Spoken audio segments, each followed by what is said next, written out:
Ceci est un livre audio autogénéré par Google. Première partie. Résistance des artistes et intellectuels cubains du DIXNEUVIEME siècle aux années grises. Introduction.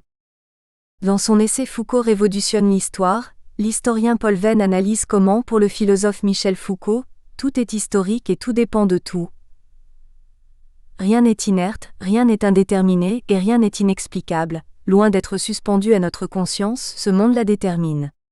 Cette idée que la conscience est déterminée par le monde et par la prégnance de l'historique, conjointe à la réflexion sur le sens de l'histoire proposée par l'histoire des annales, laquelle nous a rendu familière la nécessité d'une constante mise en relation des faits et événements passés et présents pour les rendre plus intelligibles. L'historien Marc Bloch définissant l'objet de l'histoire comme étant les hommes dans le temps, en instaurant ainsi un rapport dialectique entre le passé et le présent qui induit la compréhension de L', un par l'autre, éclaire pertinemment l'exemple de Cuba lorsque l'on entreprend un examen de la réflexion et de la création émanant d'hommes engagés dans la résistance.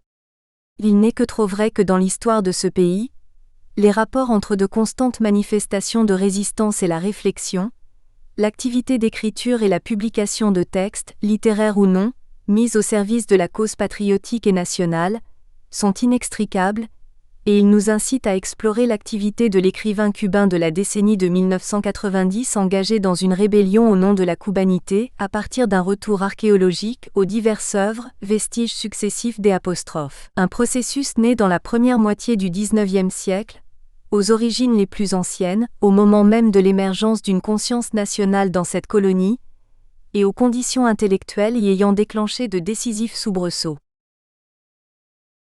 Chapitre 1. De l'émergence de la Cubanie à la VOLONTE de SEPA, RATISME. IA, les conditions de l'émergence du sentiment national.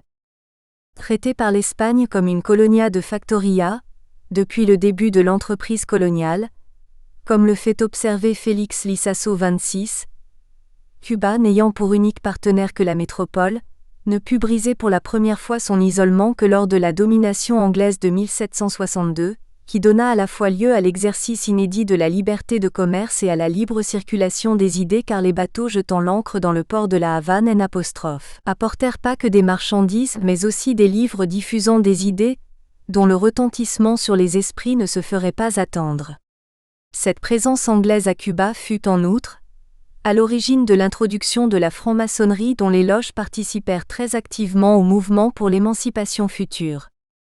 C'est sur ce terreau ensemencé par les idées des philosophes des Lumières propagées aussi par les colons français chassés d'Haïti par les révoltes d'esclaves, et où les retombées de l'adhésion du roi d'Espagne Charles III au modèle politique du despote éclairé, soucieux de guider la nation sur la voie du progrès, et entouré par des figures amies de Voltaire, tels les comtes Aranda et Florida Blanca, commençaient à se manifester que s'enracinèrent les premiers balbutiements d'une conscience collective dans la colonie, prémisse à la naissance des apostrophes. Un sentiment national parmi les penseurs cubains. Un représentant de cette tendance progressiste, Luis de la Casa, dépêché à Cuba par le souverain en 1790, insuffla à la société cubaine un esprit rénovateur. La Real Sociedad Económica de Amigos del Pez, créée en 1793 sous l'impulsion de la Casa, véhicula des idées bénéfiques sécrétées par l'illustration. La colonia assiste al despertar de una consciencia collectiva que surge vigorosa a impulsos de medidas protectora. L'évêque Espada qui fut, à la suite de la Casa, le promoteur de grandes mesures progressistes, prit la direction du diocèse de la Havane en 1802. Il s'agissait alors pour cet ecclésiastique éclairé de movilizar la ciencia, difundir la enseñanza, modificar la costumbres, sanir la ciudad, protéger la ilustración.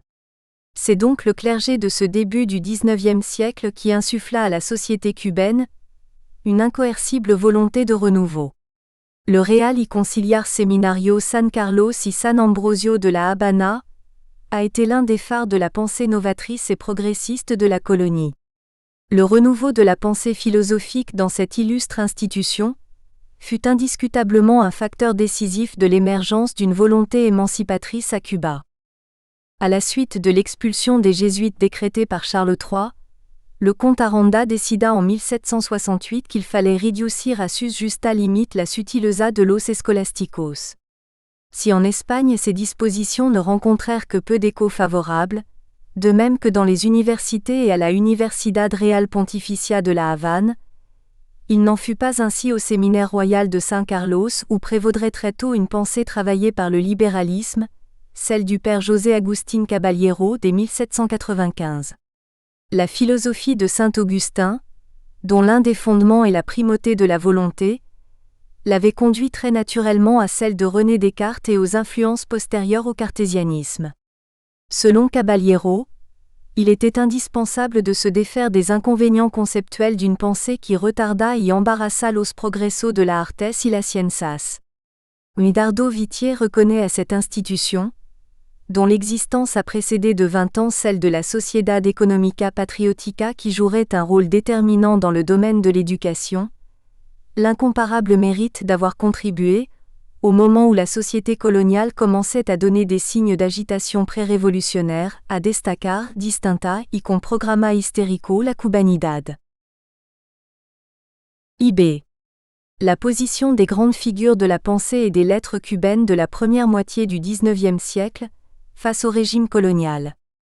Le père Félix Varela, de la conscience nationale au séparatisme. Né à La Havane en 1788, Félix Varela dut suivre en Floride son père, un officier espagnol du régiment d'infanterie, et il y vécut jusqu'à l'âge de 14 ans. Une fois revenu dans sa ville natale, sa formation philosophique fut efficacement conduite au séminaire de San Carlos, dans le refus de la pensée scolastique, par l'évêque Espada puis par José Agustín Caballero. En 1821, il obtint la chaire de philosophie, s'inscrivant ainsi dans la lignée des professeurs les plus prestigieux de cette institution religieuse. L'empirisme de Félix Varela est un produit du sensualisme du philosophe français Condillac et de la ideologia, c'est-à-dire la ciencia que trata del origen y enlace de nuestras ideas, élaborée par plusieurs penseurs français. Paul Ricoeur, dans son essai sur l'idéologie et l'utopie, définit cette idéologie du XVIIIe siècle comme une philosophie sémantique, dont la thèse principale était que la philosophie n'avait pas à voir avec les choses, avec la réalité, mais avec les idées. Les idéologues, ajoute-t-il, ainsi qu'ils s'appelaient eux-mêmes, faisaient profession de construire une théorie des idées. La liberté de pensée de Varela le poussait à choisir les idées et théories qui s'accordaient le mieux avec les siennes propres. Il enseigna la philosophie cartésienne, fit connaître Leibniz, Kant, au sujet duquel il publia un essai dans El Expositor Catholico. Alors que son enseignement suscitait un intérêt croissant, la Constitution libérale de 1812 bouleversa le panorama politique de l'Espagne et de ses possessions coloniales.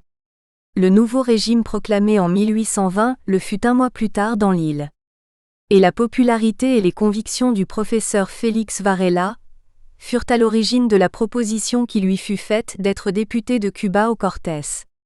Il possédait alors une connaissance approfondie du fonctionnement sociopolitique de l'Espagne car en 1820, il avait déjà conçu et dispensé un cours au séminaire intitulé Observaciones sobre la Constitución Política de la Monarquía Española.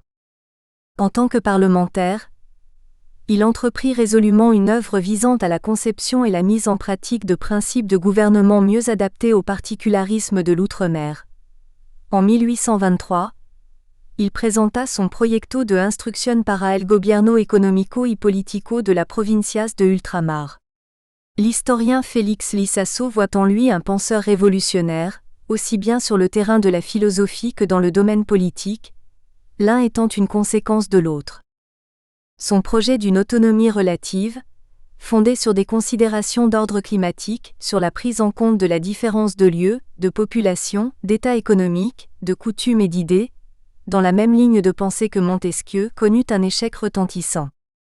Le député Félix Varela découvrit, ainsi que le souligne Monseigneur Carlos Manuel de Céspedes, que l'application des idées libérales dans les colonies n'était pas un processus allant de soi pour la métropole. Carolina Hospital et Jorge Cantera, dans leur anthologie A Century of Cuban Writers in Florida, observent que le père Varela conçoit son programme politique dans le but de réformer le système politique colonial, tout en préservant des relations fraternelles avec l'Espagne. His plan included a constitution with a preamble and 189 articles dealing with rights, responsibilities, organization, and power of government. Varela tried to convince the Spaniards that it was better to be regarded as friends than as oppressors by the insurrectionists. He also proposed the abolition of slavery. Après le triennio libéral, en 1823, la restauration de l'absolutisme de Ferdinand vu dont il avait voté l'incapacité, et à la place duquel il avait préféré un conseil de régence, le conduisit sur le chemin de l'exil. Condamné à mort pour crime de lèse-majesté, il n'eut pas d'autre recours que de s'embarquer pour l'Amérique du Nord. Il fut dès lors convaincu que España era un cadaver que solo daria corruptione muerte, ce qu'il écrivit dans une lettre de New York datée du 27 janvier 1823 à son ami Joël Poinsett. En effet, le père Varela ne tarda pas à dépasser l'expression d'un simple désir de reconnaissance par la puissance coloniale de la singularité constitutive de Cuba. Ses convictions philosophiques débouchèrent tout naturellement sur le constat que el sentimiento innato de independencia de los americanos no procedia solo de resentimientos, sino del deseo natural que tienen los hombres de gobernarse por sí solo 40. Son activité missionnaire visant à implanter l'Église catholique à New York alla toujours de pair avec son militantisme résistant, qui s'exerça à travers la publication de 7 numéros de El Habanero, le premier journal révolutionnaire d'un intellectuel cubain dont le premier parut à New York en 1824-41. Pendant son séjour à New York, il se consacra aux pauvres, en particulier aux immigrants irlandais, ouvrit à leur intention des écoles administrées par des sœurs de la charité.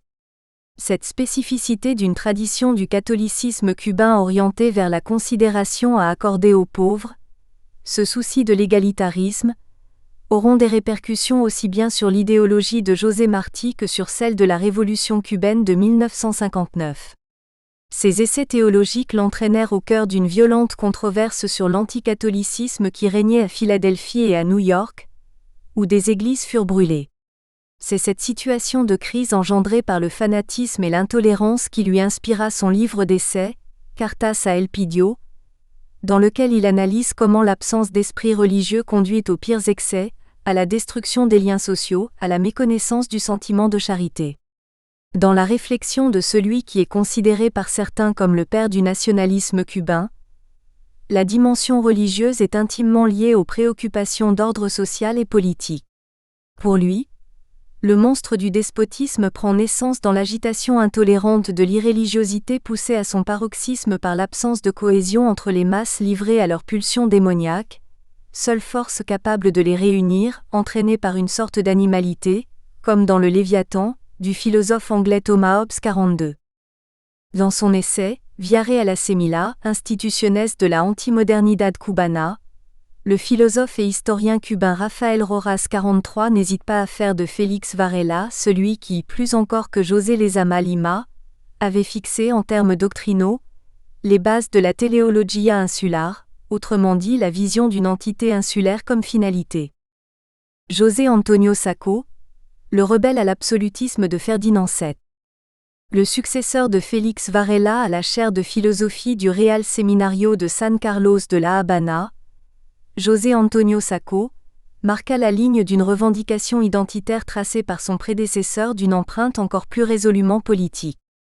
Il n'est pas inutile de rappeler ici que le 9 décembre 1824, la victoire de Ayacucho avait sonné le glas de la présence espagnole dans les colonies du continent américain et que, en conséquence, Ferdinand VII, soucieux de préserver son emprise sur les reliefs insulaires de son empire colonial et de les soustraire à une périlleuse dynamique belliciste, exerça son gouvernement par le biais d'une intense répression, persuadé qu'un excès de liberté avait engendré la perte des terres continentales.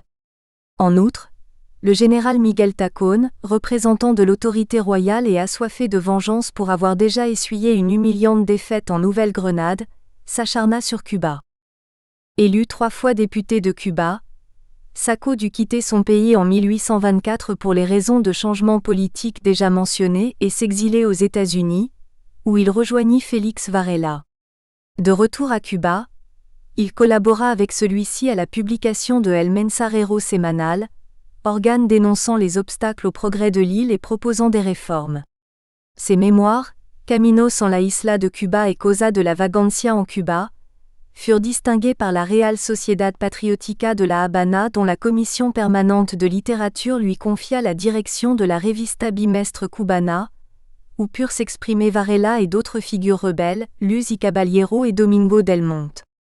Mais les plus graves désagréments lui vinrent de la publication de Historia de la Esclavitud, ouvrage dans lequel il s'autorisa une sévère critique du commerce d'esclaves. En 1834, son expatriation fut décrétée sous la pression des esclavagistes et à cette occasion, il écrivit que la tacha de Negrofilo et Ali peor que la de Independiente. Esta, al menos, encuentra la simpatia de un partido, ma, aquella concita el odio de todos los blancos en massa.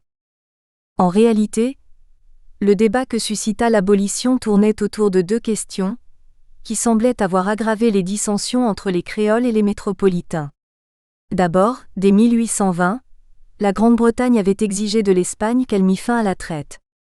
C'est ainsi que l'on assista à l'organisation par les planteurs cubains d'un commerce clandestin nécessaire à la poursuite de la culture fort lucrative de la canne à sucre, d'autant plus qu'ils ne disposaient pas de capitaux suffisants pour introduire dans les ingenios les récentes inventions techniques susceptibles d'accroître la production de sucre et de pallier la diminution de la main-d'œuvre servile.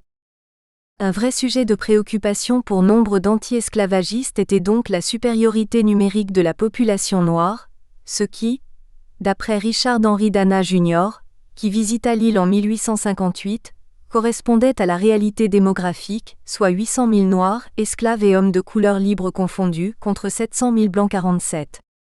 Olivier Langpin confirme cette domination numérique en rappelant qu'en 1850, la population noire atteignait 58,5% 48.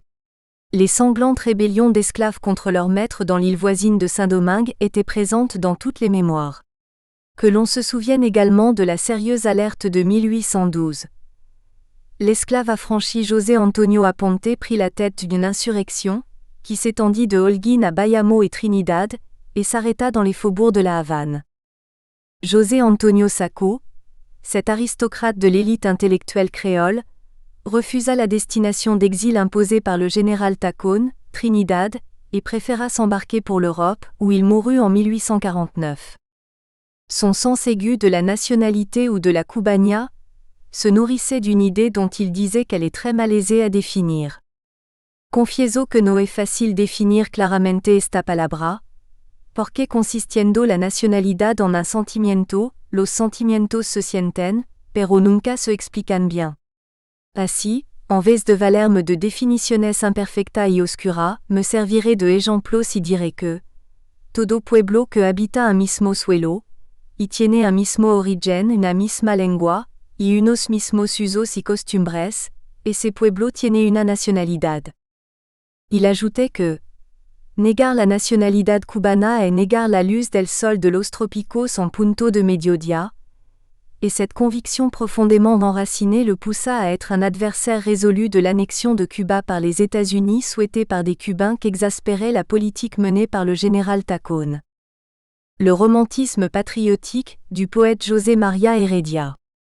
Né en 1803 à Santiago de Cuba, José María Heredia se nourrit très tôt de la poésie de Byron, de Chateaubriand, de Lamartine, d'Hugo et de Foscolo, qui orienta sa première sensibilité néoclassique vers un romantisme dans lequel s'exalterait sa passion de la liberté.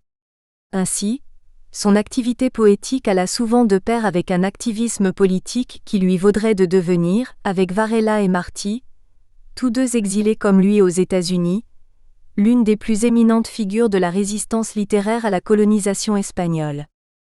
José María Heredia avait adhéré à la société secrète révolutionnaire Caballeros Nacionales, l'une des ramifications de celle qui conspirait sous le nom de Sol y Rayos de Bolivar. Il s'enrôla dans les milicias nacionales de Matanzas, déterminé à apporter son appui à un possible mouvement indépendantiste. Après la découverte de la conspiration en octobre 1823, il put s'embarquer pour Boston, puis résida à New York jusqu'à son départ pour le Mexique en 1826. Mais bien avant l'arrachement obligé de la terre natale, Heredia déployait une activité poétique résistante, qui s'inspirait clairement de l'exemple de Lord Byron, puisqu'il publia dans le numéro 64 de El Revisor Politico y Literario du 6 août 1821, son poème à la insurrection de la Grecia en 1820, texte dans lequel le poète entrevoyait un futur de liberté pour Cuba. L'indépendance du Mexique mise en péril par le général Iturbide, qu'il considérait comme un tyran, lui inspira en 1822 la fameuse Oda a los habitantes de Anahuac, dans laquelle il exhortait à la rébellion les habitants du pays. Mais cet appel aux Mexicains s'adressait par la même occasion aux Cubains dont il tentait de stimuler le sentiment national. Lorsque fut découverte la conspiration à laquelle il avait apporté son adhésion fervente, et avant de s'engager dans la voie de l'exil aux États-Unis puis au Mexique, il écrivit le poème La Estrella de Cuba qui proclamait de façon décisive sa volonté révolutionnaire. No combat ferro tirania, con alef traición conjurada, y la estrella de Cuba eclipsada, para un siglo de horror queda ya 51. Ángel Ogier y décèle un mélange de découragement et de chagrin suscité par l'échec de l'entreprise des conspirateurs, qui ne tarde pas à se transmuer en défi au despote espagnol et en décision de lutte. En premier lieu, il convient de remarquer que ce poème aux accents romantiques exaltés, fondateur de la résistance contre le pouvoir espagnol, est chargé de symboles appelés à devenir des topoi de l'expression de la Cubanía, en particulier l'étoile de la liberté et le palmier. Par ailleurs, le goût du sacrifice personnel à la cause patriotique exprimé dans le slogan « Morir por la patria et vivir », que cultiveraient les combattants indépendantistes de Bayamo un demi-siècle plus tard, puis que José Martí n'hésiterait pas à pousser à son paroxysme, et enfin que les révolutionnaires de 1959 revendiqueraient sans embâge, y est manifeste. El supplicio al patriota no infama, y desde el mi postrero gemido, lanzara del tirano al oído, fiero voto de eterno rancor 54. Au Mexique, sa découverte du paysage de la terre d'exil l'incite à une comparaison avec une image intériorisée de la lointaine patrie perdue. Par exemple, la contemplation des puissantes chutes du Niagara éveille douloureusement la nostalgie de la végétation de Cuba, des palmiers bruissant au soleil. Dans la poésie de Heredia, le motif de l'île se montre obsédant, associé au fameux symbole de la palma que reprendra Martí. La révolution de 1959 sera elle aussi más verde que las palmas. Ce symbole de la patrie, déjà présent dans la Oda al Niagara, conduit Cintio Vitier à écrire Para generaciones de emigrados y desterrados, Cuba sera eso, Las Palmas, ahí las Palmas deliciosa. Son île devient la patrie, inaccessible du fait de la distance. Misoros doloridos, no verania mesers de la Palma, la copa galardissima, dorada, por los rayos del sol en Occident. C'était d'ailleurs l'insularité qui, selon lui, rendait inéluctable la séparation d'avec l'Espagne. L'océan, tendu entre le tyran et la colonie, était pour celle-ci un élément naturel protecteur et un allié dans le combat libérateur. Onque Viltredor le Sirvan, del tirano e inutile lasagna, que no en vano entre Cuba et España, tient d'immenso susolas el Mars 57. Ces vers sont extraits de El himno del Desterrado, de septembre 1825, dans lequel la ferveur patriotique le dispute à la nostalgie indissociable de l'exil. Ils rendent patente l'exaltation d'une nature américaine spiritualisée, caractéristique de la sensibilité romantique de Heredia, en parfaite résonance avec ses préoccupations identitaires et nationales. Con el comienza un nuevo mito, el de la libertad que va a derramar su luz romántica sobre la naturaleza cubana durant todo el siglo XIX. Heredia incarne les idéaux de la bourgeoisie éclairée, qui entreprendra la lutte émancipatrice de 1868. José Martí assure lui être redevable de son engagement fervent. Heredia había despertado en mi alma, como en la de los cubano todos, la passion inextinguible por la libertad. Sa résistance au pouvoir colonial, motivée par son sens aigu de la Cubanía, lui inspire une poésie jugée parfois trop grandiloquente, mais celle-ci donne acte, en amont de nombreuses manifestations de rébellion postérieures, de la véritable naissance d'une littérature subversive qui, par l'invention de puissants symboles, fonde et véhicule des idéaux révolutionnaires porteurs du sentiment national. Activité révolutionnaire, la conspiration de la Escalera. Ainsi que nous l'avons déjà rappelé, le rétablissement de l'absolutisme par Ferdinand VII, après le grand souffle de libéralisation introduit par les mouvements constitutionnalistes, entraîna des protestations à Cuba, immédiatement suivies de mesures répressives prises contre les créoles cubains. La lutte politique menée par des sociétés secrètes, appuyées par les francs-maçons, recevait le soutien d'organisations du continent, qui contribuaient aux préparatifs du soulèvement contre le pouvoir espagnol. La Junta Patriotica, composée de Cubains et implantée à Mexico, tenta de mettre en œuvre une expédition de Bolivar pour libérer l'île. Une autre société secrète, la Gran Legión del Águila Negra, créée en 1823 par le président mexicain Guadalupe Victoria, s'engagea dans une vaste conspiration malheureusement découverte, avec de nombreuses ramifications dans le pays. Ces conspirations mêlaient militaires et écrivains, telle celle de la Escalera dans laquelle se trouvèrent impliqués les poètes Plácido et Domingo del Monte. Le premier fut fusillé, car les autorités coloniales l'accusèrent d'être le chef de cette conspiration, et avec lui, des milliers d'hommes de couleur que l'on avait incités à se soulever. Le second s'expatria en 1837. Aux côtés de José Antonio Sacco, en Espagne, il se lança dans la campagne contre l'annexion de son île par les États-Unis. Il faut se souvenir, à cet égard, que dès 1805, le président Jefferson révélait quel sentiment de convoitise avait éveillé aux États-Unis l'île voisine en annonçant sa probable annexion comme base militaire. Un peu plus tard, le président Polk proposa à l'Espagne d'acheter purement et simplement Cuba.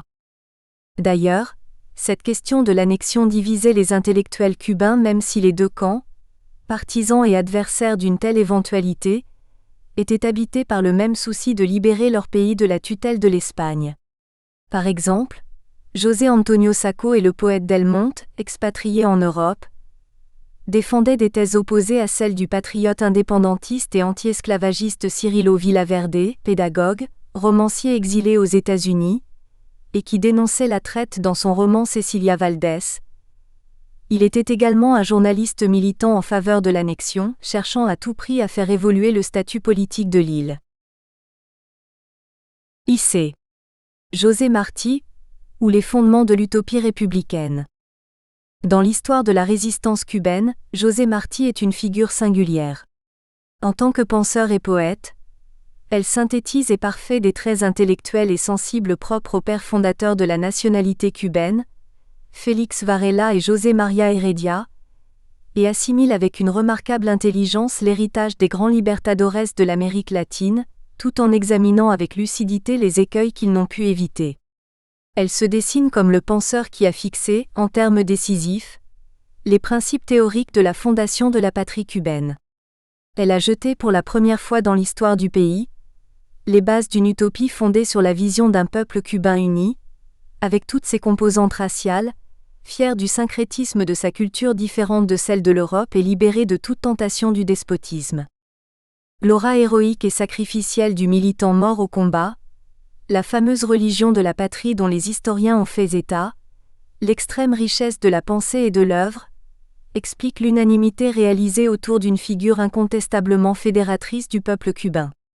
Tous les résistants se sentant trahis dans leur désir de promouvoir des idéaux, garants de l'existence même de la nation, de l'intégrité de la Cubanía et donc de l'épanouissement d'un homme nouveau façonné dans le respect de cette Cubanía, se reconnaîtront héritiers de Martí. L'héritage du passé. Fils d'un militaire espagnol, comme Félix Varela, né le 28 janvier 1853 à La Havane, José Martí n'avait que 15 ans l'année du cri de Yara, ce défi intrépide lancé par l'indépendantiste et propriétaire de Ingenio, Carlos Manuel de Céspedes, au pouvoir colonial, en octobre 1868, et qui marqua le début de la Guerra de 10 Años pendant laquelle l'armée des Mambis 60 et d'esclaves libérés tint tête à celle des soldats venus de la métropole. Mais son maître d'école, le poète, journaliste et patriote Raphaël Mandív dont il fréquentait assidûment la maison, y assistant à des réunions où l'on débattait passionnément de la situation politique et de poésie, avait déjà allumé en lui la flamme du combat contre l'oppression. Martí qui, dès l'âge de 11 ans, exalté par une profonde admiration, s'exerçait à la traduction de textes du romantique anglais Lord Byron, l'archétype même du poète engagé dans une lutte de libération, celle des Grecs contre l'occupation turque en 1823, connaîtrait plus tard, comme José María Heredia, fervent admirateur du même poète anglais, un destin d'exilé et de militant à New York. L'hommage à José María Heredia.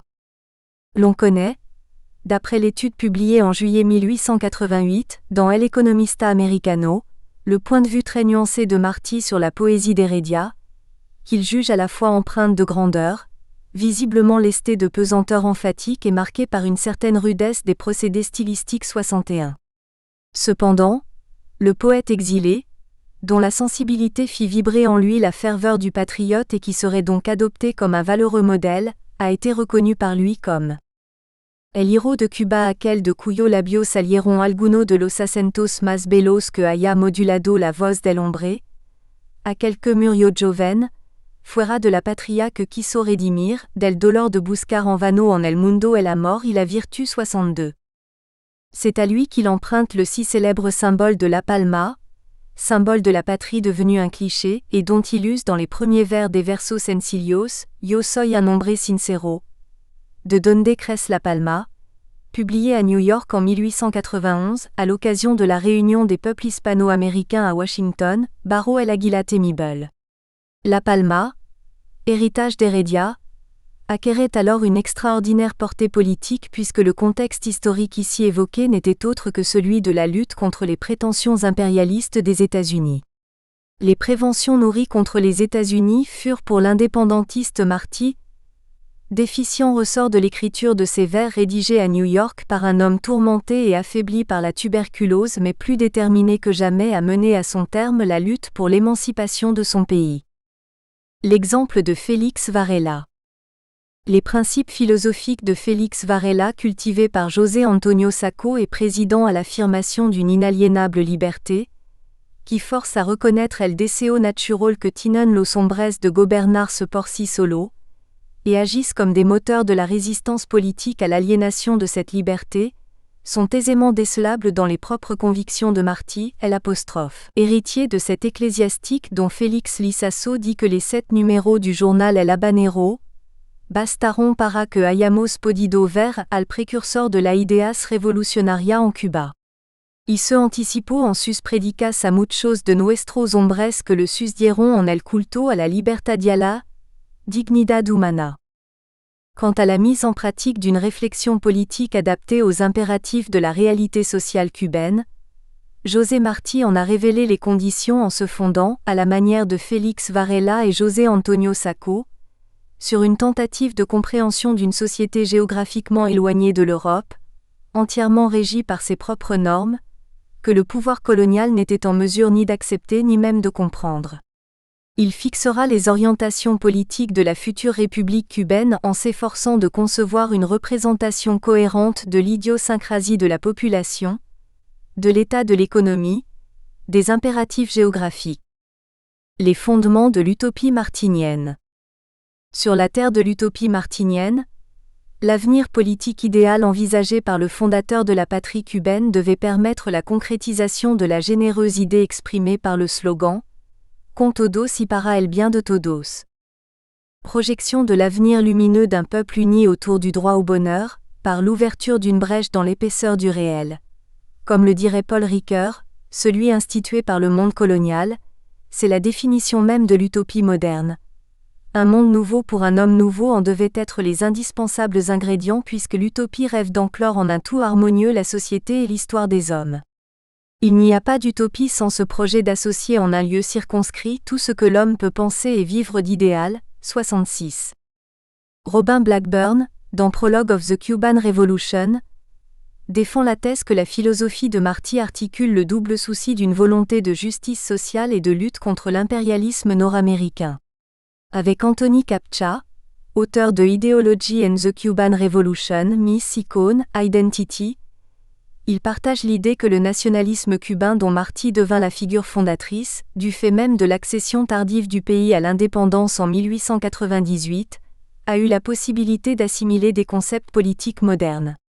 Par ailleurs, la lutte anti-esclavagiste dans laquelle se sont très fortement engagés des intellectuels cubains, en l'occurrence Martí lui-même, qui entretint des liens étroits avec le général mulâtre combattant pour l'indépendance, Antonio Maceo, a fait émerger l'exigence d'une société égalitaire. Il ne faut pas négliger une donnée idéologique capitale de la philosophie martinienne, ainsi que le précise Stephen Wilkinson dans sa thèse Detective Fiction in Cuban Society and Culture, dans la partie intitulée Nationalism, Marxism and Sacrifice, Cuban Revolutionary Ideology and the Cuban State. José Martí uscrosiste based philosophie informed a strictly Christian and egalitarian ethos. C'est cette dimension de la finalité de la lutte pour l'émancipation de l'île qui incite Captcha à faire état d'une croisade morale, compte tenu de la place qui y est donnée à l'idée de sacrifice, de don de soi. En 1869, Martí écrivait, peu après le début de la guerre d'indépendance ayant suivi le cri de Yara. Je nubia vencio. Muero feliz, la muere, poco m'importa, pu logré salvarla. O que dulce es morir cuando se muere, luchando oda por defender la patria. Parmi les textes fondamentaux publiés par Martí, Nuestra América de 1891, dans le journal El Partido Liberal, à Mexico, base del Partido Revolucionario Cubano, Mirasa, dans Patria, à partir de 1892, à New York, le discours de 1891 connu pour le slogan « Con todos y para el bien de todos », auquel il convient d'ajouter des parties de versos sencillos, quelques-uns nous ont permis de dessiner des contours précis du nouveau monde de l'apostrophe. Utopie républicaine de l'apôtre de l'indépendance. Le nouveau monde de l'utopie martinienne, une fois vaincu l'ennemi intérieur, le despotisme colonial, se détourne résolument de l'avènement de toute autre forme d'autoritarisme. Cette radicale répugnance de Martí à l'égard du pouvoir rassemblé entre les mains d'un seul a pour corollaire le respect de la pensée de l'autre et de la liberté d'expression affirmée dans une déclaration faite à New York, en 1894, un an avant sa mort. El respeto a la libertad y al pensamiento ajenos, ondelante mas infeliz et en mi fanatismo, si muero o me matan sera por eso. Ce lieu d'épanouissement de la liberté politique et de la libre expression ne saurait tolérer l'inégalité, car la patrie doit être une. El Partido Revolucionario Cubano se establece para fundar la patria una. 72 Ainsi, entre les races, dont l'une fut jusque-là esclave, doit régner l'harmonie née de l'égalité. Tous ont mérité de la patrie, par un égal esprit de sacrifice et un égal héroïsme durant la guerre d'indépendance dont deux grands généraux, Maximo Gómez et Antonio Maceo, étaient l'un noir et l'autre mulâtre. L'utopie, même la plus rationnellement construite, surtout la plus rationnellement construite, repose sur la passion de l'égalité. Ainsi, la nouvelle République, garante de la justice et donc de l'égalité tant souhaitée, affirmera, avec raison et conviction, les droits inaliénables de tous ses fils. Dans Nuestra América, un homme nouveau affranchi de toute entrave à l'expression d'une identité culturelle jusque-là niée, enfoui sous des couches aliénantes, se déprend de schémas mentaux et de modèles culturels peu en accord avec son idiosyncrasie. Bien que José Martí répugne à cultiver la haine de l'espagnol dont il est malgré tout un fils direct, il redéfinit clairement des particularismes latino-américains face à l'ennemi intérieur, l'oppresseur colonial, et par rapport à l'ennemi potentiel, les États-Unis d'Amérique du Nord. Et de ces particularismes, il est impératif d'instruire le peuple. La Historia de América de los Inca a de enseñar al dedillo, aunque no se enseñe la de los arcontes de Grecia. Nuestra Grecia est préférable à la que no es nuestra. Ni el libros europeo ni el libro yankee, d'abord la clave del enigma hispano-americano. 76. Il faut donc lui tendre un miroir qui puisse lui renvoyer sans complaisance l'image de sa propre aliénation. Eramos una máscara, con los calzones de Inglaterra, el chaleco parisiense, el chactone de Norte America y la montra de Espafla. Quant à la défiance du Cubain à l'égard de l'expansionniste voisine du Nord, elle ne s'exprime que trop visiblement dans la métaphore de monstre dont il use pour en faire ressortir l'essence dangereuse et inquiétante. Son inquiétude lui est dictée par son sens religieux du sacrifice au nom de la nation et du bien collectif. Et cette exigence sera, nous y reviendrons, cultivée par l'État révolutionnaire. Dans une lettre à Manuel Mercado, il écrivait Ya estoy todos los días en peligro de dar mi vida por mi país y por mi deber, de impedir a tiempo con la independencia de Cuba que se extiendan por la Antillas los Estados Unidos y caigan, con esa fuerza más, sobre nuestra tierra de América. Cuanto a es hasta hoy y haré, et para eso. Vivi en el monstruo y le conocí la entrañas, y mi onda est la de David. Depuis le début du siècle, celle-ci n'a cessé de convoiter son pays, et il lui semble que, plus que de la puissance militaire et politique de cette nation, le péril procède de la méconnaissance de Cuba par les États-Unis corrélée à une certaine forme de mépris mal dissimulé. Elle dédaigne del vecino formidable, que no la conoce, et el peligro mayor. Cependant, 15 ans d'exil à New York ont fait de lui un témoin éclairé de la vie du pays, et même si, à l'égal de Rubén Darío, il est intimement persuadé que ce peuple souffre d'un manque de racines profondes, les événements et les figures de la vie publique et intellectuelle américains n'ont pas manqué de marquer de leur empreinte ses propres idées et sa sensibilité. Dans la culture économique de Martí, les principes de l'économiste américain Henry George qu'il admirait, et que celui-ci avait fait connaître dans son livre El Progreso y la Pobreza 81, ont joué un rôle déterminant, notamment pour ce qui concerne l'idée de la terre, propriété de la nation. Selon Henry George, l'on ne peut posséder la terre que si l'on paie un droit d'usage à l'État.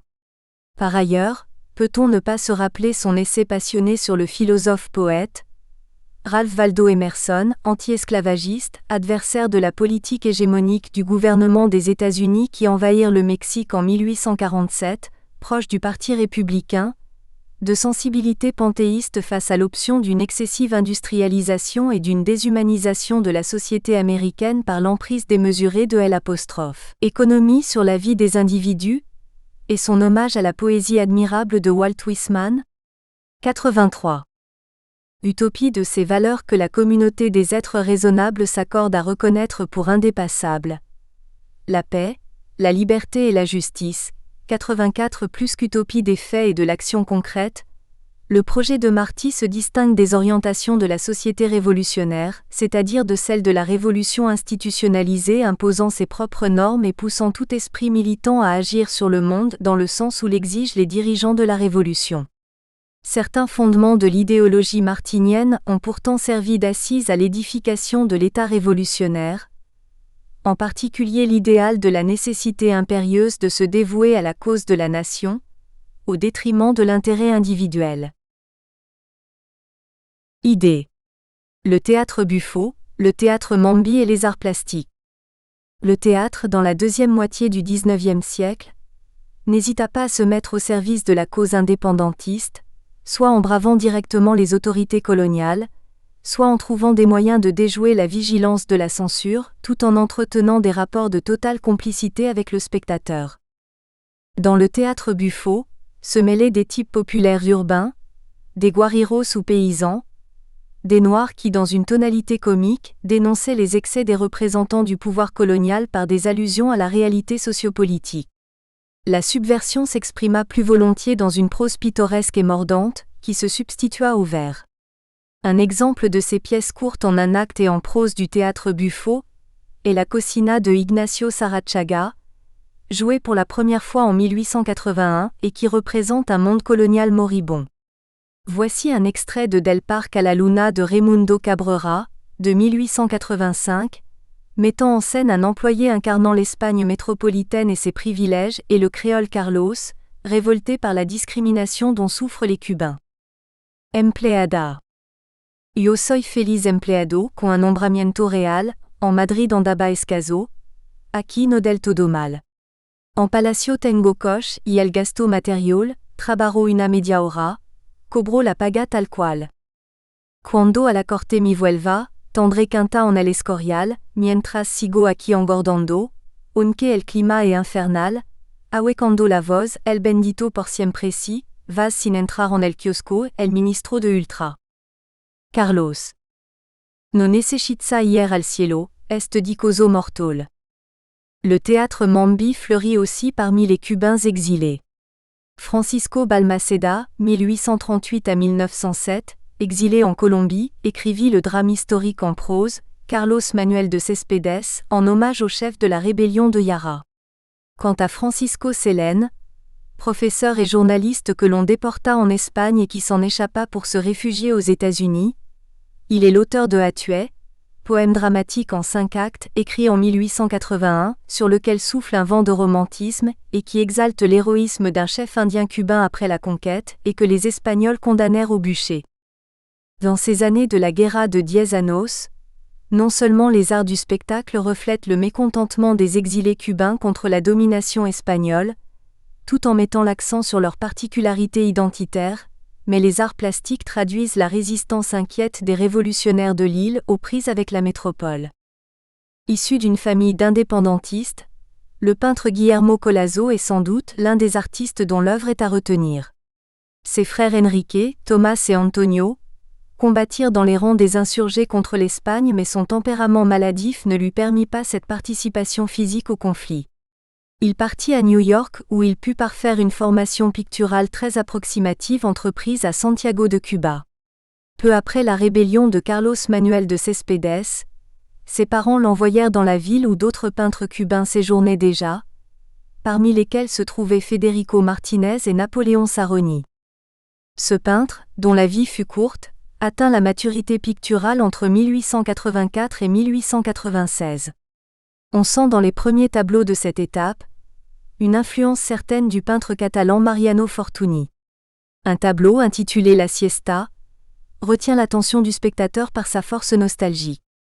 Il s'agit d'une toile à première vue costumbrista où une créole se prépare à faire la sieste à l'intérieur de sa maison, mais un immense portail s'ouvre sur un patio d'où l'on peut apercevoir la mer, au loin. La femme regarde l'horizon où commence une tempête. Dans la pièce où elle se trouve règne le désordre, la mer est tumultueuse et déchaînée, d'obscurs nuages envahissent le ciel de sorte que le flamboyant soleil de Cuba est assombri. Alejandro Anreus interprète le tableau comme l'expression du tourment d'un exilé mélancolique. La créole, dans laquelle se projette le peintre, assiste de loin à la tempête métaphorique de la rébellion qui agite son pays. Enfermée dans la pièce, elle est réduite à l'immobilité de l'impuissance, comme Collazo lui-même dont le seul moyen d'opposition à l'Espagne est, outre sa condition d'exilé, la représentation métaphorique de la guerre d'indépendance par la fureur de la mer, symbole de l'encerclement colonial et de son impossibilité douloureuse de pouvoir y prendre part. Revenu à Cuba en 1888, après la signature du pacte de El Zenrón entre les insurgés Mambi et le gouvernement colonial espagnol, il s'embarque pour la France à la fin de juin de la même année et y meurt de tuberculose, 2 ans avant la signature de l'indépendance. Conclusion. Allumé vers le milieu du XIXe siècle par la foi d'un représentant de l'élite intellectuelle cubaine, le père Félix Varela, relayé par l'élan d'un José Antonio Sacco également conscient des particularismes insulaires, la flamme de la résistance entretenue au nom de la Cubania a sans cesse été ravivée, d'abord par le chant de la poésie de José María Heredia, puis, plus tard, par la ferveur du théoricien et du poète José Martí, l'un des fondateurs de la démocratie en Amérique latine. L'art, sous ses diverses formes, s'est engagé dans la résistance à la perpétuation du système colonial. Le phénomène de l'exil, indissociable de la résistance, se systématise déjà et configure une image de l'écrivain et de l'artiste résistant érigeant eux-mêmes en motif littéraire la condition d'exilé. Chapitre 2 – La rébellion contre la République. IA. La réaction aux lacunes de la République. Tombé à Boca de Rios en 1895 en résistant aux Espagnols, 3 ans avant la proclamation de l'indépendance de son pays en décembre 1898, José Martí ne put malheureusement pas être signataire du traité de Paris, par lequel la puissance coloniale se retirait définitivement de Cuba. Ce furent les États-Unis qui, après leur intervention calculée dans la guerre d'indépendance, à la suite de l'explosion du cuirassé Maine dans le port de la Havane, s'assirent à la table de négociations fort avantageuses, au cours desquelles l'Espagne acceptait de leur céder Porto Rico et les Philippines. Ainsi Martí, par bonheur, ne put être le témoin de l'humiliation infligée à la patrie et n'éprouva pas la douleur de voir s'écrouler son rêve de créer une nation libre.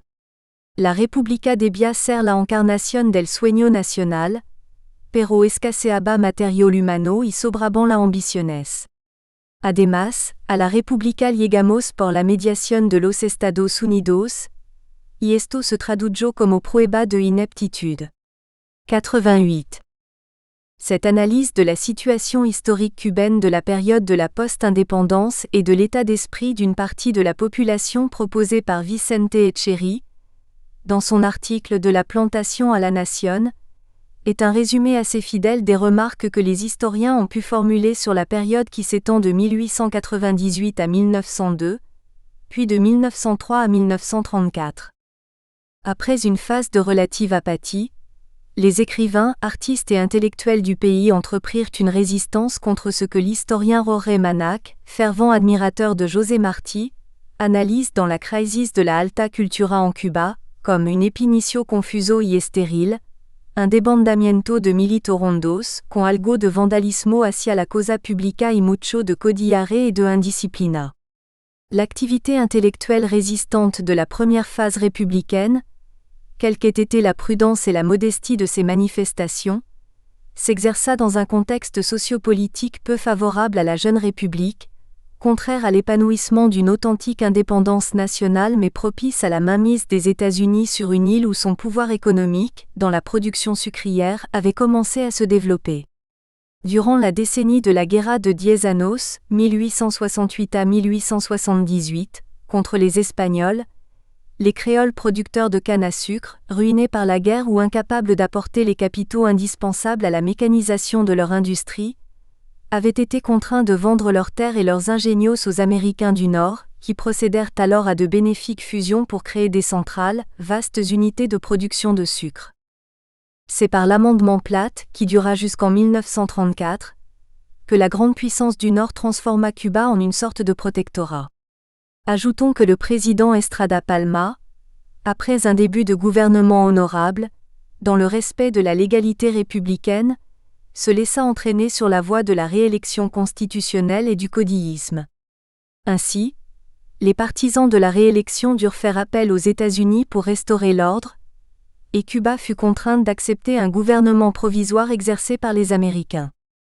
Malgré la vision d'ensemble plutôt sombre de l'accession ratée de l'une des dernières colonies de l'Amérique espagnole à l'état de nation, et d'un univers politique très promptement gangréné, des soubresauts sans doute marginaux et insuffisants du monde intellectuel et littéraire témoignent de la permanence d'une inquiétude, d'un refus de la pénurie spirituelle indiscutablement née de la satisfaction apportée par la jouissance une nouvelle forme de bien-être introduite par les États-Unis dans la bourgeoisie républicaine cubaine de ces années-là, d'une vigilance de ceux que porte encore l'obsession de la Cubaña. La première résistance à la République. Alfred Melon, dans son étude sur la poésie cubaine de l'époque républicaine sobre Poesía Cubana, Realidad, Poesía, Ideología, note la profonde empreinte laissée par la guerre d'indépendance sur la sensibilité littéraire des écrivains et une immense désillusion suscitée par les lacunes de la politique républicaine. Les motifs littéraires répertoriés, notamment dans l'anthologie de Constantino Suárez consacrée à la Floresta Patriotica 94, réunissant 34 poètes, sont axés sur des épisodes de la guerre d'indépendance et sur ses martyrs, l'orgueil de voir flotter le drapeau national après la victoire, la haine du tyran et de la tyrannie, orgueil de se sacrifier pour la patrie, la vénération de la terre natale, la gratitude envers ceux qui ont donné leur vie pour elle, la tragique réalité de la vie des soldats libérateurs socialement marginalisés après la fin de la guerre, sur l'amertume engendrée très vite par une république frustrante, tout cela corrélé avec la colère contre l'oppresseur yankee. Les idéaux de ceux qui avaient œuvré pour la liberté, mus par leur sens de la Cubaña, se trouvaient bafoués par les défenseurs d'intérêts autres que ceux de la nation. Il montre par exemple, chez certains poètes à l'origine de la rénovation poétique des années 1913 à 1922, une tendance à produire une représentation non unitaire de la société cubaine, comme dans le poème La Zafra, écrit en 1926 par Agustín Acosta, né en 1886. Le contexte social y est celui d'une crise où s'aiguise la lutte des classes. Ce texte, que l'auteur appelle Libro de combat, analyse les mécanismes de la néocolonisation, les difficultés des paysans. Il contient un appel à la révolte, à la violence libératrice. Sur le terrain de la résistance intellectuelle, Il est impossible de passer sous silence l'activité de l'éminente figure politique que fut Enrique José Varona, né en 1849, à la fois militant pour l'indépendance, ami et collaborateur convaincu de Martí au journal Patria pendant son exil à New York, et dont la philosophie sociale était plus en accord avec les théories de John Stuart Mill et de Herbert Spencer qu'avec le positivisme d'Auguste Comte. En 1896, il prononça sa conférence, Martí issue obra politica, et assura, après le retour de celui-ci dans son pays, la direction du Partido Revolucionario Cubano, puis rentra à Cuba en 1899, après la proclamation de l'indépendance pour prendre part à l'œuvre de construction de la nouvelle République. Et convaincu que la juventud tiene que cultivar su ansia de conocimiento y de saber para alcanzar la verdadera libertad, il entreprit de réformer l'enseignement secondaire et universitaire. La seconde intervention américaine à Cuba en 1906 lui inspira une authentique amertume et à cette occasion, il déclara « Cuba hasta ayer una factoria gobernada y explotada por España e hoy una factoria gobernada por los cubanos y explotada por capitales extranjeros ». Dans la période 1913 à 1926, où Cuba s'abîma dans la corruption politique, des revues furent créées et animées par un groupe d'écrivains encouragés par Enrique José Varona.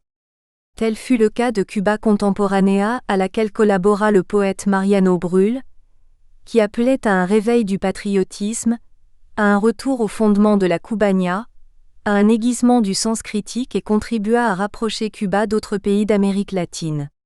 Il fallait, selon les éditeurs de la revue, cubanizar a Cuba, cubanizarla porque ya el sentimiento cubano, aquel de los varones de 1868 parece haberse perdido, ici no se ha perdido, los que aún lo conservan son poco o no tienen ya fuerza para inculcarlo. Le manifeste de Los Trece et le minorismo. En 1923, 13 écrivains qui s'étaient engagés dans la commune réalisation d'une anthologie de la poésie cubaine, décidèrent d'intervenir pour protester contre la vente illicite du couvent de Santa Clara par le gouvernement. L'intervention réprobatrice des écrivains se produisit à l'Académie des sciences, où le secrétaire d'État à la justice que l'on savait impliqué dans cette frauduleuse affaire donnait une conférence. Cette manifestation de jeunes intellectuels donna le signal d'une série d'actes de résistance et déboucha sur la création de Una Agrupación Cívica Falandre de Acción logrando una énorme répercussion en la isla. Le poète Juan Marinello, l'historien Jorge Magnach et Alero Carpentier, entre autres, lui apportèrent leur adhésion et leur active participation. Alero Carpentier fut emprisonné pendant 1 an, et écrivit alors la première version de son livre Equiyambao. Le manifeste lancé à cette occasion conjoignait des principes visant à sauvegarder la nationalité cubaine, à redonner force à la Cubania. Il était question de militer por una revisiber de los valores falsos y gastados, por el arte vernaculo y en general, por el arte nuevo en sus diversas manifestaciones. Selon Ramiro Guerra, le porte-parole du groupe, la protestation des 13 traduisit l'idéal le plus noble de la révolution. Libertad para pensar, para ser, para afirmar la personalidad. Hasta entonces, habíamos dispuesto en nuestros juicios de una escala de valor pseudo-colonial a base de convencionalismo, de respeto, de cobardía frente a lo sincero y lo falso. A partir de aquel momento tuvimos otra medida llena de audacia y de juvenil insolencia y al mismo tiempo, de rectitude morale. Ainsi naquit le Grupo Minorista, comme une prolongation du manifeste, un movimiento de depuración y de renovación tanto politico-social como literario y artístico. Emilio Roch, l'une des personnalités les plus marquantes du groupe et aussi son historien, en résume les principaux traits. Fut un grupo de intelectual joven, de izquierda, que se pronunciaron desde el primer momento contra los falsos valor, los pachecos, los consagrados, y por una radical y completa renovación forma lo ideológica, en letras y en artes, pero que sin olvidar estos propósitos, pero por encima de ellos, se interesan por los problemas políticos de Cuba, de América y de la humanidad y laboran en sentido radical y progresista. À ce propos, Rappelons que c'est à cette époque de révolte morale et d'agitation artistique réactive à un contexte politique stigmatisé par la jeunesse intellectuelle, qu'Alero Carpentier tentait de dépasser la prégnance du costumbrismo, encore à la mode dans la littérature et l'art, pour parvenir à créer, par le biais de l'Aureal Maravilloso, un art nouveau capable de rendre compte de l'essence américaine, en même temps que les musiciens Amadeo Roldan et Caturla inauguraient des formes et une esthétique musicale tournée vers la posibilidad de expresar lo criollo como una nueva noción de sus valores. 105. À cet égard, le roman Ecuyambao, écrit dans les geôles de Gerardo Machado, apporte une éloquente illustration des préoccupations esthétiques et ontologiques de Carpentier, pour qui, non seulement l'insolite du quotidien est constitutif de l'essence cubaine et américaine, mais également cette essence est indiscutablement baroque parce que syncrétique 106. Dans cette première étape de l'évolution du concept de l'Aureal Maravilloso, avant même que l'écrivain cubain ne rencontre les surréalistes français en 1928, le culte de la santeria pratiqué par les Noirs, dont il s'applique à découvrir et à expliquer les mystères, exprime l'authenticité de l'identité cubaine, l'un des aspects de la Cubanla, à la même époque où Fernando Ortiz se livre à des investigations approfondies sur les apports de la culture noire, composante décisive de l'Agiaco-cubain, par opposition aux valeurs adultérées de la République soumise à l'autorité de Wall Street. L'avant-gardisme et la Revista de Avance. Historiquement, l'existence de la Revista de Avance coïncide avec une période très agitée de la République, surtout le gouvernement de Gerardo Machado, qui s'installa au pouvoir en 1925, en proclamant bien haut ses intentions libérales. Il révéla rapidement son goût de l'autoritarisme, entretint la corruption, affectionna l'assassinat politique, mais malgré sa volonté obstinée de pouvoir, élu pour 4 ans, il s'acharna à garder sa place de président jusqu'en 1933. Il ne résista pas aux retombées de la crise du marché du sucre. En effet, le protectionnisme voulu par les producteurs de betteraves à sucre américains entraîna, entre 1929 et 1932, la mévente du sucre cubain et une chute vertigineuse de son prix qui fut réduit à moins d'1 cent la livre, et dont le volume des exportations diminua de 2/3. Même un prêt de $50 millions consenti par la Chase Manhattan Bank ne put empêcher la déroute du dictateur Machado. En 1933, les relations politiques entre la Havane et Washington étaient excellentes, mais le climat social à Cuba s'était considérablement altéré. Les sociétés secrètes, qui avaient proliféré pendant la crise précédant l'indépendance, firent leur réapparition à la Havane où se multipliaient les manifestations estudiantines alors que des comités de réfugiés cubains manifestaient vigoureusement à Miami. Après l'arrestation de Enrique José Varona, homme public respecté et professeur de l'université, un intellectuel dont l'audience était incontestable, l'opinion publique américaine prit fait et cause pour les opposants à Machado, et le président Roosevelt chargea son émissaire à la Havane, Sumner Welles, de persuader le président cubain de se retirer. Machado fut remplacé par Carlos Manuel de Céspedes, qui fut renversé le 5 septembre 1933, soit à peu près 3 semaines après le départ de son prédécesseur. La Revista de Avance animée, entre autres, par l'historien Jorge Mañach, le poète Juan Marinello et Alero Carpentier, se maintint jusqu'à 1930, l'année où se produisit l'attaque de l'université par la police machadienne contre les étudiants révoltés par le retardement de la reprise des cours et par le caractère sans cesse plus répressif du régime. Les éditeurs de la revue publièrent une véhémente protestation, à l'occasion de l'intervention violente des policiers. La revue permit la collaboration de romanciers, d'essayistes, de musiciens et de poètes du négrismo. Par ailleurs, les intellectuels de Avance vouaient un culte fervent à José Martí dont Juan Marinello écrivit le prologue de l'œuvre poétique publiée en 1928.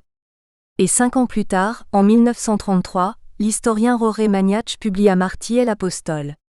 D'ailleurs, le groupe minorista et la Revista de Avance éveillèrent un tel intérêt pour l'œuvre entière de Martí que de nombreuses collections de son travail journalistique furent acquises à cette époque.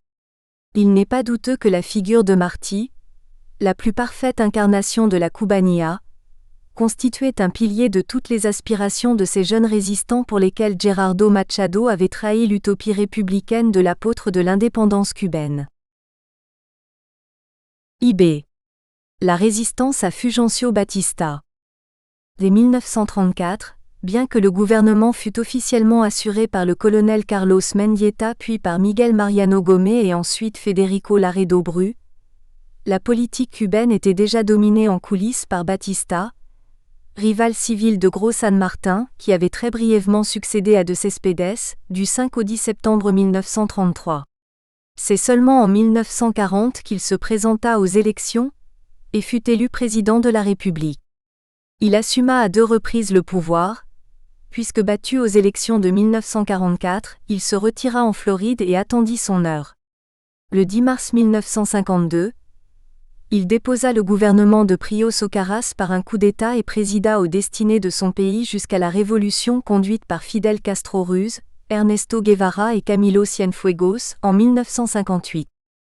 Jean-Marie Lemogoduc souligne, comme très significatif de la période à laquelle Batista arriva au pouvoir, la ausencia de una burguesía nacional, sustituida por una burguesía colonial que se ira desarrollando progresivamente al ir adquiriendo una parte de los medios de producción, que entonces se alaban en manos americanas. Estos administrador colonial posen una limitada conciencia de clase. Por otra parte, la ausencia de una clase burguesa y de un verdadero mercado cultural determina la escasez de público y de la demanda en el terreno del arte, tanto más cuanto que la tasa de analfabetismo est elevada. De ce fait, la rupture entre la société cubaine et les artistes, écrivains et intellectuels était consommée, moyennant quoi certains adoptèrent une attitude marginale, en renonçant à la participation politique en signe de désapprobation envers l'inféodation du régime aux États-Unis et de refus de son impéritie chaque jour plus tangible, ainsi que de la censure malheureusement agissante. L'opposition des intellectuels à Fulgencio Batista ne s'exprima pas toujours par des actions ostensiblement révolutionnaires, et tout autant que des réactions spectaculairement militantes d'artistes en résistance ou des publications littéraires engagées dans la dénonciation d'une société aliénée, étaient subversifs les choix littéraires et philosophiques de l'un des groupes qui deviendrait l'un des phares de l'activité culturelle de cette période, Origène. Une autre réaction de rejet de la dictature a été l'exil volontaire d'un groupe d'intellectuels aux États-Unis. Roberto Fernández Retamar 109 et Edmundo Desnoes, qui avaient déjà publié des textes dans leur pays, quittèrent Cuba pour étudier dans le pays voisin, et il en va de même pour Ambrosio Forney. Ces écrivains ne rentrèrent à Cuba qu'après la victoire du mouvement du 26 juillet. Retamar écrivait dans le prologue de Poesía Reunida de 1966. Creo en la poesía de riesgo y de verdad, que surge necesariamente de una situación concreta, no en los moldes ni en la fórmula. Creo en la vertiginosa complejidad del ser humano, de la vida. Por ello una poesía puede, o acaso debe ser política e íntima, esperanzada y amarga, humorística y dolorosa. Le refus d'allégeance à l'oncle Sam et de la discrimination raciale. Dans la société assez chaotique de l'après-Machado, contre l'aliénation culturelle et l'absence de conscience nationale, contre le renoncement à la cubania, l'on vit fleurir des revues telles que Verbum 1937, Espuela de Plata 1939, Clavileño 1943.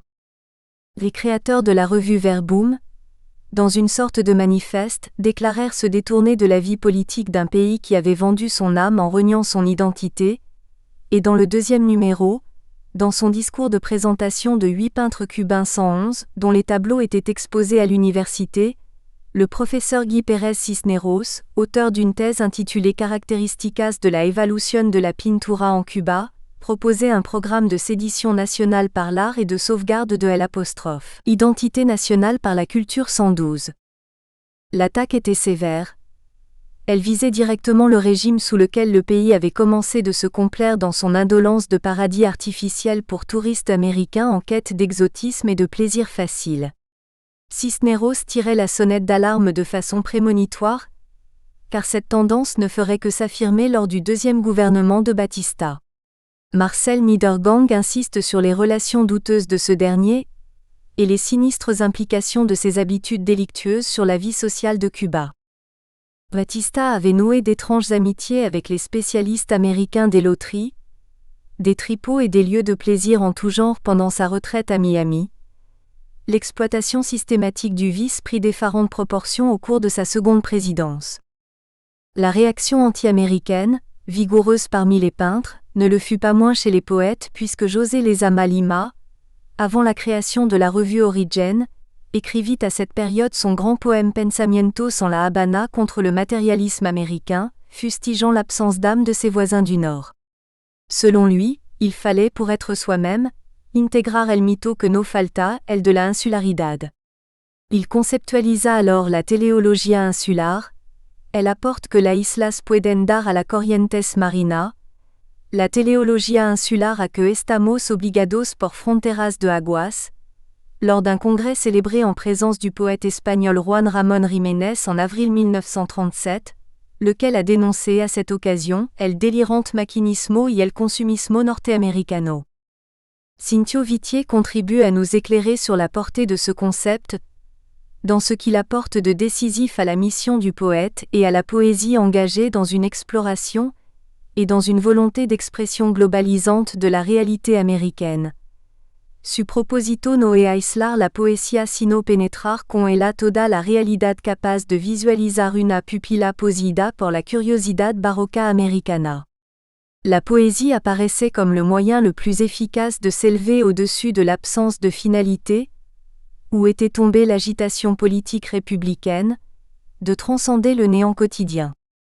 Ainsi, la poésie devait être une méthode de connaissance de l'histoire. Lezama Lima concevait le poème comme une interprétation de la cultura, del destino. Par la poésie de facture baroque, il fallait remonter aux origines à travers une pratique qui tient à la fois du mythe, de l'histoire et de la fiction. Il est remarquable que, alors que l'un des paradigmes de la Cubania est précisément sa voracité agglutinante, sa propension à absorber les apports allogènes, ce mouvement anti-impérialiste s'attaque à l'influence américaine. L'on entend résonner cette résistance anti-impérialiste, toujours au nom de la Cubania, avec une musique différente, dans la poésie d'un chantre engagé en faveur de la reconnaissance d'une Caraïbe métisse, le mulâtre Nicolas Guillen, né en 1902. Dans plusieurs livres de poèmes, dont les premiers parurent dans les pages dominicales du Diario de la Marina, Nicolas Guillen synthétise les tendances du négrismo, les revendications d'une poésie sociale et le défi à l'impérialisme américain. À Motivos de son de 1930 succède Songoro Kosongo de 1931 et West Indies Ltd de 1934, à propos duquel Cintio Vitier déclare que en West Indies, Rianuda el camino cubanissimo, no africano del son. Ya en este libro, el aspecto social, politico, anti-imperialista constitue el centro temático. Dans Los Cantos para Soldados y Son para Turistas de la même année, son engagement politique se radicalise. 10 ans plus tard, dans Paloma de Vuelo Popular de 1958, Guillen associe le refus de l'aliénation de la Cubania au combat contre la domination des États-Unis et la discrimination raciale qu'entretenait ce pays, mené par deux îles de culture hispanique et dont les destins offraient une très grande similitude, Cuba et Porto Rico. Ahí. Yo conozco a tu enemigo, el mismo que tenemos por acá socio en la sangre y el azúcar. 120. Il rejoignait ainsi les préoccupations de José Martí, très évidentes dans sa correspondance avec le général Máximo Gómez, qui les avait réunis dans le projet anticolonial. L'intérêt qu'offre la poésie de Guillen, dans le cadre de cette résistance à la fois culturelle et politique, ne tient pas seulement au négrismo dont elle relève, mais encore à sa dimension synthétique, tournée vers la réalisation de l'unité identitaire cubaine tant souhaitée par Martí, vers la reconnaissance de l'agiaco cubain. Mulâtre dans une société où la bourgeoisie continuait de mépriser les descendants d'esclaves, le propre Batista n'étant pas épargné par cette discrimination, travaillé par le sentiment qu'il y avait fierté à être l'émanation d'une race dépréciée, mais dont l'influence dans la formation de l'identité nationale n'était plus à discuter, et convaincu qu'il fallait l'intégrer nationalement en rappelant sa vitalité culturelle face aux dangers de l'impérialisme, il chercha à donner à sa poésie engagée une dimension cubaine, américaine, universelle. Signalons par ailleurs que Nicolas Guillen s'était rendu 2 fois aux États-Unis, et que ces 2 voyages avaient nourri cette poésie de tendance anti-impérialiste. En 1937, il parcourut le trajet en train entre le Canada et le Mexique, en passant par les États-Unis, puis 10 ans plus tard, il revint 2 semaines à New York. Ses conversations avec l'indemne Henry, Lulu B. White et la femme de Paul Robeson contribuèrent à préciser sa connaissance du racisme américain. Il noua des relations avec ses intellectuels à l'occasion du Congrès continental pour la paix. Dans un article de 1949, intitulé Presencia Negra en el Congreso de Paz, publié dans le journal Hoy, Guillen se réfère aux interventions de ses délégués et au racisme tenace qui sévissait dans le pays voisin. L'écrivaine et critique Nancy Moreron souligne que l'œuvre de Nicolas Guillen traduit, outre une revendication sociale et une exigence de reconnaissance, une expérience individuelle, celle du métissage, résultat d'un processus historique fondamental de la Cubanía, la rencontre de l'Europe et de l'Afrique dans l'île antillaise. Sombra que solo yo veo, me escoltan mis dos abuelos. Une autre figure des arts, revenue depuis peu dans son pays après des années passées en Espagne et en France, d'où son génie personnel et sa sensibilité ressortirent enrichis par la découverte de chefs-d'œuvre du passé et la rencontre de maîtres tels que le Greco et Pablo Picasso, mais également Jérôme Bosch, découvrait la dégradation d'un monde de discrimination qui lui fit horreur. Wilfredo Lam, peintre métis de Chinois et de mulâtresses, produisit alors, en 1942, son chef-d'œuvre, Poème barbare dont la splendeur convulsive synthétisait son double héritage culturel européen et africain, assimilant des mythes des 2 continents et dont la dimension critique n'était pas douteuse. À propos de la Jungla, œuvre aujourd'hui exposée au Musée d'art moderne de New York, et réagissant aux propos d'un critique français qui comparait l'univers de son tableau à celui du douanier Rousseau, il déclara : « Il ne condamne pas, lui, ce qui se passe dans la jungle. Moi oui, regarde mes monstres, les gestes qu'ils font. Celui de droite offre sa croupe obscène comme une grande prostituée. Regarde aussi les ciseaux qu'on brandit. Mon idée, c'était de représenter les Noirs dans la situation où ils se trouvaient. J'ai montré par la poésie la réalité de l'acceptation et de la protestation. » Les convictions de José Martí ne cessaient de hanter ses esprits, où la révolte contre le marasme culturel et social ambiant le disputait au mépris à l'égard des gouvernants. Rappelons une manifestation hautement significative de l'opposition vigoureuse des artistes du pays au choix du gouvernement en matière de politique culturelle et d'un franc refus de l'utilisation du père de la patrie à des fins idéologiques par Batista. En 1953, le régime décida d'accueillir à La Havane l'exposition biennale des peintres franquistes afin de clôturer la célébration du centenaire de la naissance de José Martí. À cette occasion, il sollicita la collaboration des peintres nationaux lesquels, dans leur grande majorité, refusèrent leur participation et organisèrent une contre-exposition à La Havane, à Santiago de Cuba et à Camagüey. 3 modalités de résistance à Batista, Origen, Cyclone, Nuestro Tiempo. Le dédain de Origen.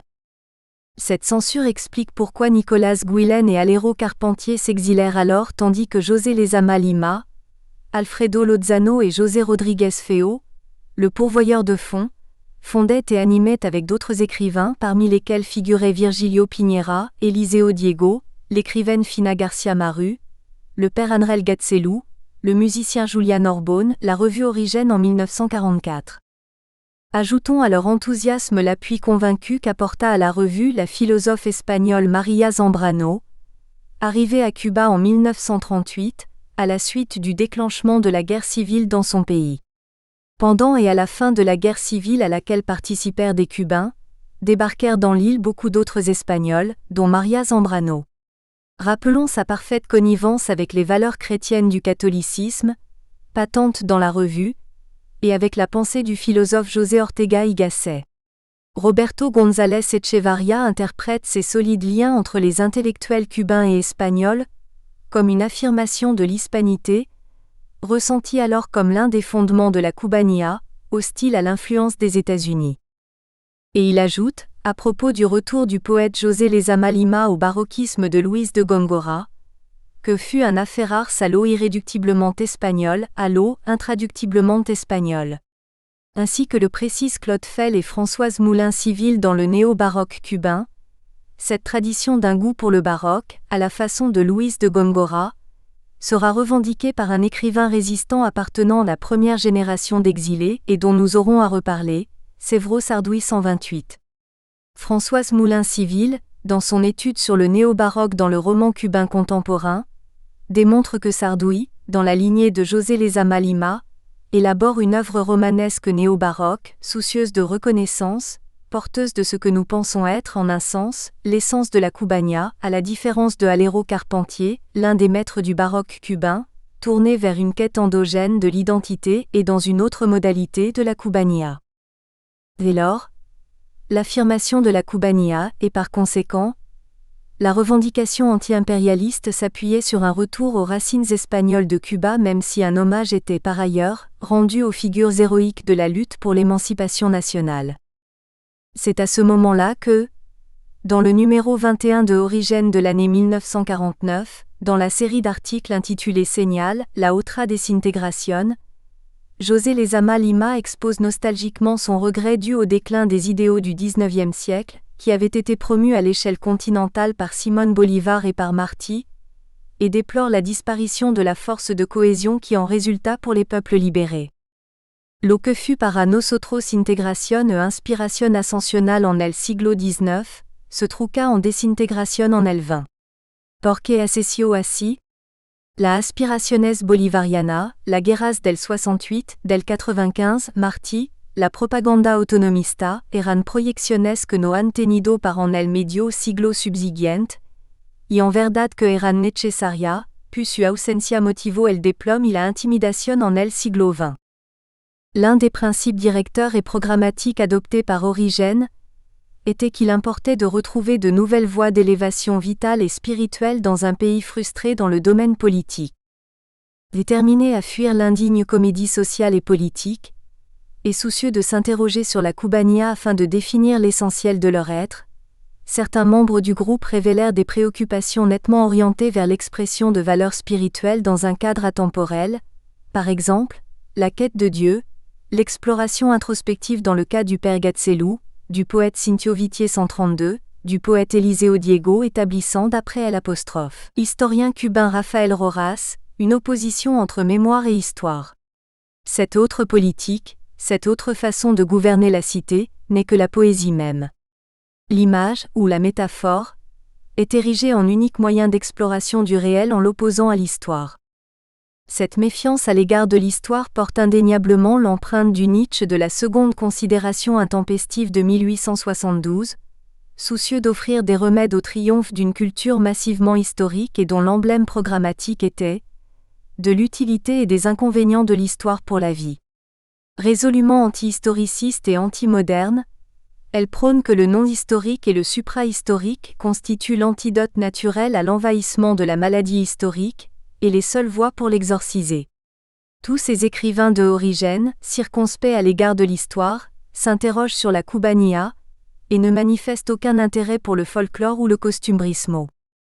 L'œuvre narrative et théâtrale d'un autre membre de Origène, Virgilio Piñera, d'une tonalité et d'un style radicalement différents, rebelle au philistinisme ambiant, est une réaction contre la vacuité de la société républicaine et transpose le malaise destructeur qui agite cet univers.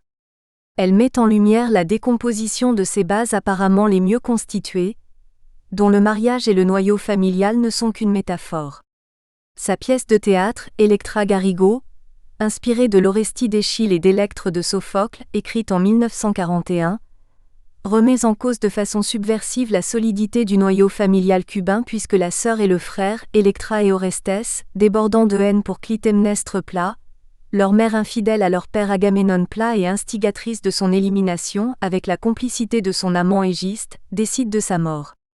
La famille Plat peut être vue comme un microcosme de la société républicaine profondément déconstruite, cherchant vainement à maintenir un semblant d'unité, et que les enfants n'ont de cesse de renvoyer à sa vérité abominablement tragique, une irrépressible haine partagée. Le meurtre de la mère par les enfants, acte de liberté par excellence, illustre l'un des principes de l'existentialisme sartrein, qui pose que l'être est néant, que la vie en soi est dépourvue de sens, que seul, par l'action, l'homme s'affirme en trouvant son propre chemin. Le pessimisme né d'une oppressante angoisse métaphysique n'est qu'une manifestation de la difficulté d'accéder à l'être dans un monde profondément dégradé. Le regard que jette Virgilio Piñera sur la Cubanía à travers cette pièce transposée du théâtre de Sophocle et d'Échille nous est révélé par la substitution subversive du chœur antique par des Cubains blancs, noirs et mulâtres. Dans la stratégie dramaturgique, ces chanteurs sont les doubles parodiques de Agamemnone et Clytemnestre plat et de son amant.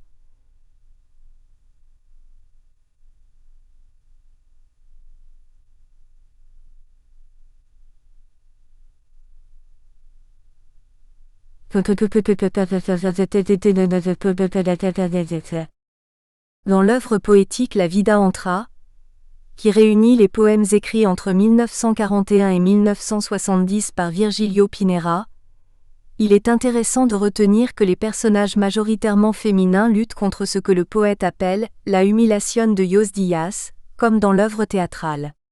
Il faut garder à l'esprit que, par sa condition même, Piñera vécut, tourmenté par le sentiment aigu de l'impossibilité d'accéder à la transcendance, ce qu'il n'a cessé de projeter dans ses personnages, en recourant à l'absurde et à un humour froid. Chez Virgilio Piñera, le sentiment très singulier d'un existentialisme et d'un absurde consubstantiel de la Cubanía, et qui le distingue des autres membres du groupe Origène, s'exprime dans son œuvre théâtrale, narrative et poétique de manière insistante. Le critique Roberto Urrea, dans Mordiendo el sitio d'Errado por su sombra, tente d'éclairer ce sentiment de la Cubanía particulier à Piñera en faisant ressortir une continuité et une similitude entre les sociétés cubaines pré- et post-révolutionnaires profondément déshumanisantes et déshumanisées, où l'écrivain a vécu dans un mal-être sans remède. La liberté prise avec la langue, moyennant des procédés stylistiques qui ne sont pas sans rappeler le Trabalenga de Guillermo Cabrera Infante, traduit d'après Roberto Urrea, un désir d'attaquer la rigidité des structures linguistiques, c'est-à-dire une volonté de tourner en dérision, grâce à l'invention de termes comiques, le philistinisme du monde bien-pensant. L'on ne sache pas que Virgilio Piñera ait jamais donné le moindre gage à quelque église que ce soit, autre qu'à celle de la littérature. La conscience de sa radicale marginalité transparaît dans son œuvre narrative, et avec une particulière acuité dans son premier roman, La Carne de René, publié à Buenos Aires. Piñera y met son admirable imagination au service d'une logique de l'absurde, à la manière de Kafka. Le protagoniste René, à l'égal de son créateur dans un univers écrasé par la violence matérialiste de la chair, no es solo carne tiene dentro el demonio del pensamiento. René est le fils de Ramón, le chef d'une conspiration mondiale déterminée à abattre le gouvernant d'un certain pays. La cause au nom de laquelle se bat Ramón est le droit de boire ou de manger du chocolat. Pour poursuivre la lutte de son père, René doit rendre un culte à sa propre chair en soumettant son corps à d'incessantes tortures. Mais le protagoniste se refuse tout d'abord à souffrir au nom d'un combat dont il ne se sent pas solidaire, et où il ne reconnaît pas une logique rationnelle. Et à ce titre, René dont la chair pétrifiée résiste à toute volonté émolliente, à tout contact charnel avec sa voisine, la señora Pérez qui l'assaille de ses avances, ne désire que préserver sa chair de toute corruption et contraint, la mort dans l'âme, de relayer son père mort. Il ne peut que soumettre sa chair à des pratiques qui lui font horreur et à devenir un éternel persécuté. Parabole sur la déliquescence d'une société, intuition prémonitoire de ce que sera le destin de cet écrivain dans les années post-révolutionnaires, ce roman où l'invention rivalise avec la justesse et la concision de la prose, los recursos de la escritura de Piñera no son ni la demsura ni la enumeración, disait de son style Antón Arrufa, en l'opposant à celui de Gabriel García Márquez et Aléro Carpentier, n'est que le premier maillon des apostrophes. Un ensemble narratif où est au travail la même angoisse existentielle patente dans Cuentos Fríos, de 1956, et un autre roman, Pequeñas Maniobras. La révolte morale de Cyclone. En 1953, José Rodríguez Feo rompt avec le groupe Origène. Virgilio Piñera, en croissant désaccord avec les collaborateurs de cette revue qu'il avait brillamment animée depuis son exil argentin, en expédiant à l'Ezama Lima des articles d'écrivains rencontrés pendant son séjour, tels Jorge Luis Borges, Witold Gombrowicz et bien d'autres écrivains européens 140, le rejoint pour fonder la revue Cyclone, provocatrice et iconoclaste. Nous espérons que vous avez apprécié cet aperçu. Pour continuer à écouter ce livre audio sur Google Play Livres, utilisez le lien dans la description de la vidéo.